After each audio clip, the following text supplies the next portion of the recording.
with a greater incentive than ever to arm itself and attack. That's why people are legitimately worried about a long and deadly conflict. And that's why people like Senator Lindsey Graham, who has threatened everywhere from Lebanon to Spain in the last week, are working overtime to sell the benefits of war. We're going to blow the hell out of these people. This regime is in a death row now. It is going to be on its knees. It's going to fall. And when it falls, I just want to make something clear. Republicans like Lindsey Graham think this is a joke.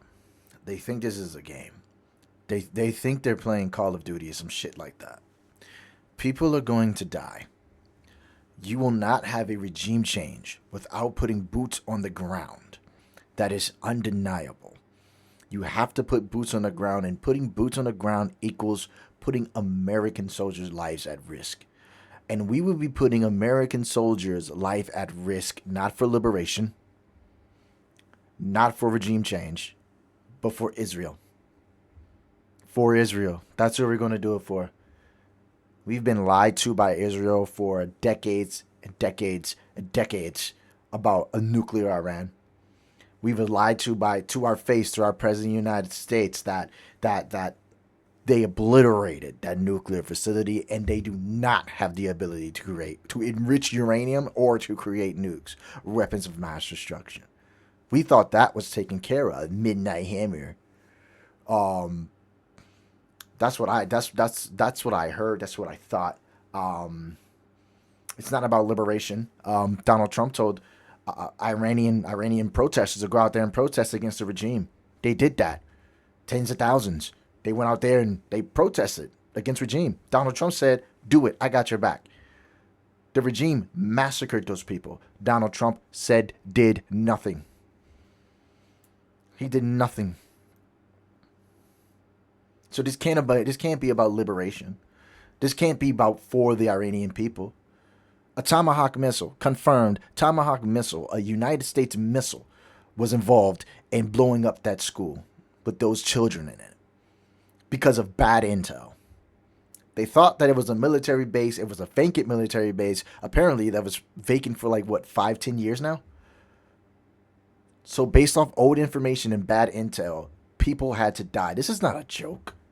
This is not funny. It's not fun. What is the fucking plan? You can't just blow the place to shit and think that everything's going to be fine. No, they scream death to America because of this shit right here. This is not the only time we've done this. We are doing shit for Israel that we shouldn't be doing. I don't mind coming to the defense of an ally. But if we're going to come to the defense to the extent of Israel, like we're doing, why haven't we done that with Ukraine? Why aren't we physically getting involved and physically trying to stop Putin in Ukraine? Because he's not listening to diplomacy. You at least were able to talk to the Ayatollah in that regime. They were not a threat. Marco Rubio's already stated that we were not going to attack them. The only reason we attacked them is because Israel was going to do it first. And then Israel told us, hey, if we do it, they're going to do it to you too. This shit is on Israel. Respectfully. On the IDF. Let me be very clear. Let me be even more clear. This is on the IDF.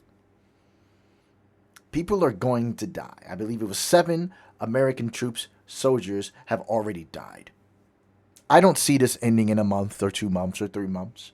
I do see, at some form, boots on the ground if they are serious about a regime change.